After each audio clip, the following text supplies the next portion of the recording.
Riassunti di Daydreamer, le ali del sogno che coprono tutta la puntata turca numero 31.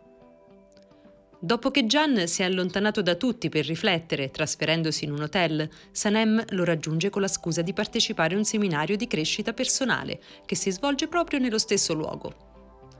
Qui sono stati anche raggiunti da Polen, che cerca di convincere Can ad accettare l'offerta di lavoro nei Balcani. Terminato il seminario, Can e Sanem tornano insieme a Istanbul. Arrivati al parcheggio dell'agenzia, Can dice a Sanem che ha deciso di accettare il lavoro e che quindi presto se ne andrà. Sanem, con le lacrime agli occhi, gli dice che lei ha sbagliato tanto con lui, ma di aver provato a far funzionare la relazione. Invece lui scappa da tutti i problemi e da lei senza provarci davvero.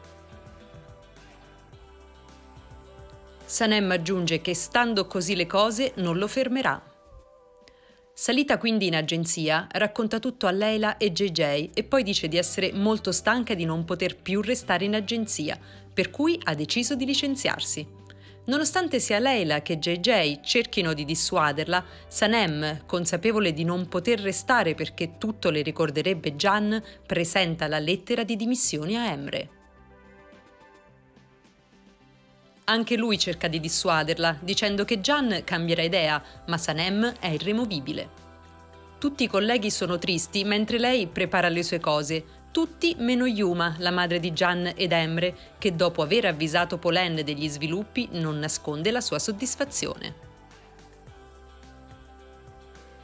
Uscita dall'agenzia, Sanem va a sedersi lungo la scogliera a riflettere.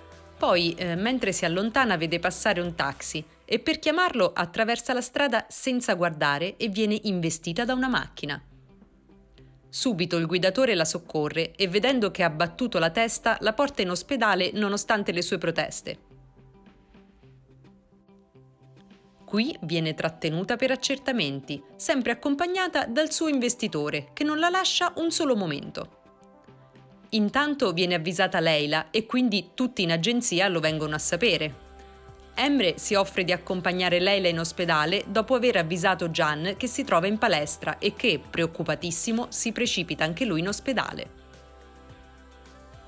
Qui trova Sanem in compagnia di Yiğit, il suo investitore, che, colpito dalla bellezza di Sanem, è molto premuroso e Can ne è subito geloso. Sanem lo rassicura sulle sue condizioni e gli comunica che si è licenziata. Can non è d'accordo e cerca di farle cambiare idea, non riuscendoci le dice che deve dare un preavviso di 2 settimane, quindi dovrà continuare a lavorare in agenzia per quel periodo. Can continua a bisticciare con Yiğit ed è molto contrariato quando Sanem accetta di farsi accompagnare a casa da lui. Sanem, tornata a casa, riceve la visita dei suoi amici e Muzaffer inizia a corteggiare Guliz, mentre Osman si offre di aiutarla a pagare il debito con l'agenzia, visto che, essendo fidanzato con Leila, sono ormai una sola famiglia. Mekbe è molto preoccupata vedendo Sanem molto triste e cerca di consolarla. Sanem le racconta la storia del profumo e che Can l'ha lasciata e sta per partire per andare a lavorare nei Balcani. Più tardi Sanem parla al telefono con Yiğit, che le dice di aver trovato dentro la sua macchina il suo diario, di averlo letto, che è scritto molto bene ed è degno di essere pubblicato perché avrà sicuramente successo.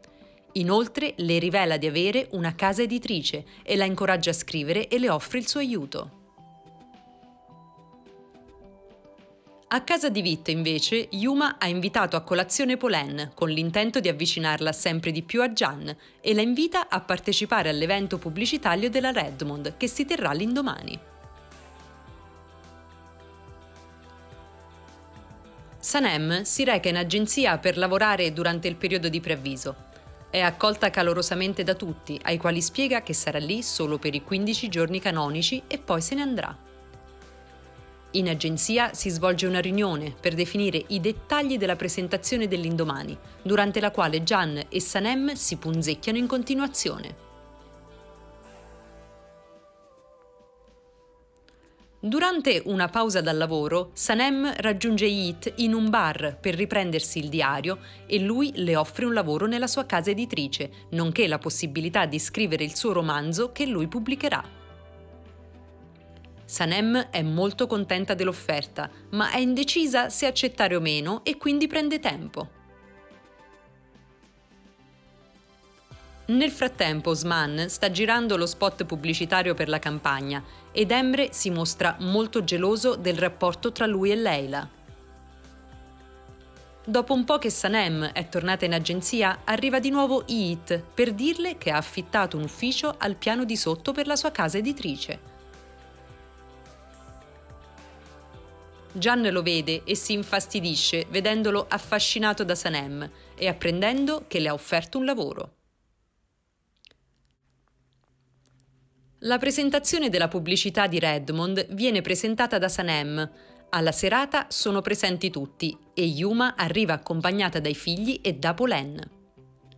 Sanem vorrebbe parlare da sola con Can prima che lui parta, ma Uma fa di tutto per impedirglielo.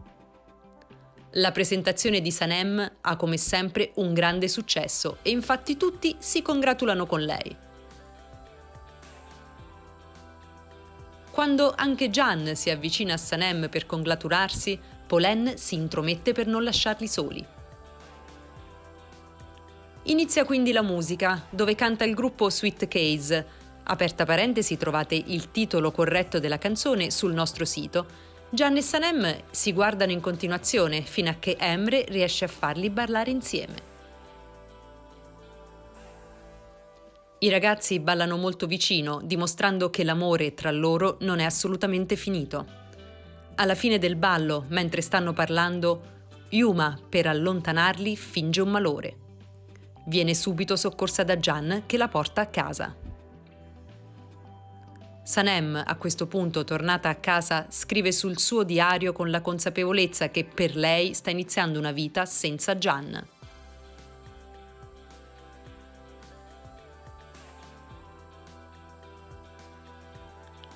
Il mattino seguente, Can e Sanem si incontrano al loro arrivo in agenzia e mentre stanno parlando arriva anche Yiğit, che ha iniziato ad allestire il suo ufficio al piano di sotto. Mentre Sanem annuncia di aver accettato la proposta di lavoro nella casa editrice di Yiğit, arriva Polen, che rivela tra lo stupore generale di essere la sorella di Yiğit. Così si conclude la puntata turca numero 31 delle Ali del Sogno. Vi lasciamo con una piccola nota di redazione. Abbiamo sospeso i video per un certo periodo perché la programmazione Mediaset, così assolutamente senza senso, ci aveva scoraggiato dal continuare a fare un lavoro che per noi è molto gravoso e che non trovava riscontro non avendo una continuità in televisione. Se adesso tutto andrà bene, i video saranno costanti, così come le puntate in prima serata il giovedì su Canale 5.